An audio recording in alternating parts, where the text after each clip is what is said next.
What's up, Jake Paulers, and welcome to Green Ant's analysis of YouTube Office. For years now, it's been keeping me up at night. One question: who unscrewed the bolts of the Team 10 van? Team 10 was Jake Paul's content house, made up of him, Alyssa Violet, Nick Crompton, and a bunch of nobodies. I'm not going to list every member because over its lifespan, the content group has had around 30 members. Yeah, people didn't last long in Team 10. And also, who gives a fuck about Tristan Tales? I'm going to be pushing the boundaries of storytelling. He makes brain-dead content like everyone else. Haley, I can't close the app. Pushing the boundaries of storytelling. Tristan, what is that? Pushing the boundaries of storytelling. For those of you who might be on that business grind set, you may be wondering, how on earth did Jake Paul finance Team 10? Well, he actually received $1 million in funding for the group. One of his investors was Danhua Capital, founded by Shao Xingzhang, a Chinese-American scientist. The point is, Zhang passed away in a mysterious suicide on December 1st, 2018. Perhaps he was onto something. Or maybe he couldn't cope with the monster he created. So I've set the picture of how Team 10 was assembled. But how do we get from that to loose lug nuts on a van? Team 10 was controversial, not only for what was happening inside the house. He said to us, you guys should do that. You guys should do it. Do it. Yeah. But also for what was happening outside. Neighbors hate me, but I'm still gonna flip and send it. You see, in 2017, Team 10 were at war with their neighbors. As his stunts were becoming crazier and crazier, the neighbors were getting fed up. Jake would regularly set things on fire, smoking out the whole neighborhood. On top of that, his address was public. If you search it up on Google Maps today, there's actually pictures of the Auschwitz concentration camp. Jake Paul created Auschwitz. So because the address was public, every day there would be hordes of fans and news vans in front of the house. Speaking of news, one reporter saw something in Jake Paul. And for the next 2 years, he'd be on Jake Paul's ass. That news reporter was none other than Christopher Wolf.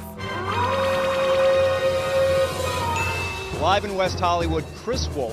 Jake, I wouldn't do that. I have one question for you. Yeah? What are those?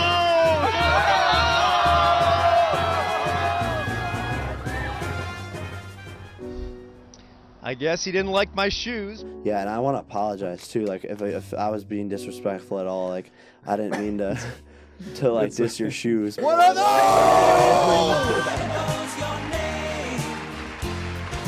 By the way, Jake didn't own that house, he was renting.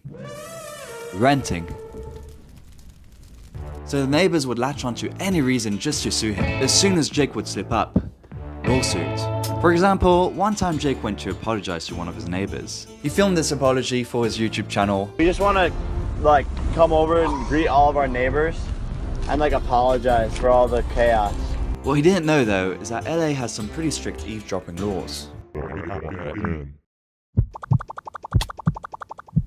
Whoop, whoop, buddy. Section 632 of the California Penal Code. Lawsuits weren't enough, so one neighbor decides to take it into his own hands. Let's just say he knows a guy who knows a guy.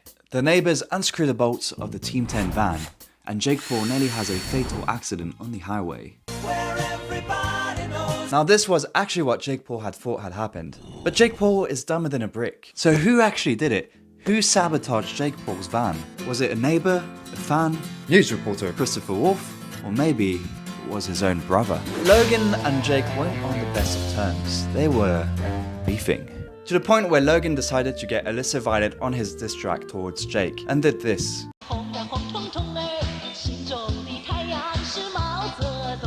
There's a weird, not incest, but dad kissing your girlfriend kind of vibe going on in this whole family. It's really disgusting. Anyways, they're brothers. Logan would never do such shit. Oh man, I actually feel really bad. I'm surprised they haven't retaliated against him. Hold on. Yeah, yo, if you guys are Jake's neighbors, you guys should egg his house or take the lug nuts off the wheels of his cars or something like that. Take the lug nuts off the wheels of his car. Lug nuts. My theory is that Logan hired his dwarf friend to sneak in during the middle of the night and do the job. The most likely scenario though was that Jake, and maybe even him and Logan, just faked everything to make the neighbors look bad. Or was just a fan, or natural cause. But the dwarf was holding a screwdriver in episode 63 of the Logan He's actually been involved in a few forgotten controversies. Like that one time his mansion got raided because his manager was a pimp. I've got a detective instinct, and I can tell you now that there's no way that this guy there is a pimp. Anyways, that's it for today. I saw Jake Paul was fighting Anthony Joshua, so I thought we'd take a trip down memory lane. As for my thoughts on the fight, well, Jake Paul did kill my granddad, so I hope that AJ knocks him out. Thanks for watching. Tristan, what is that?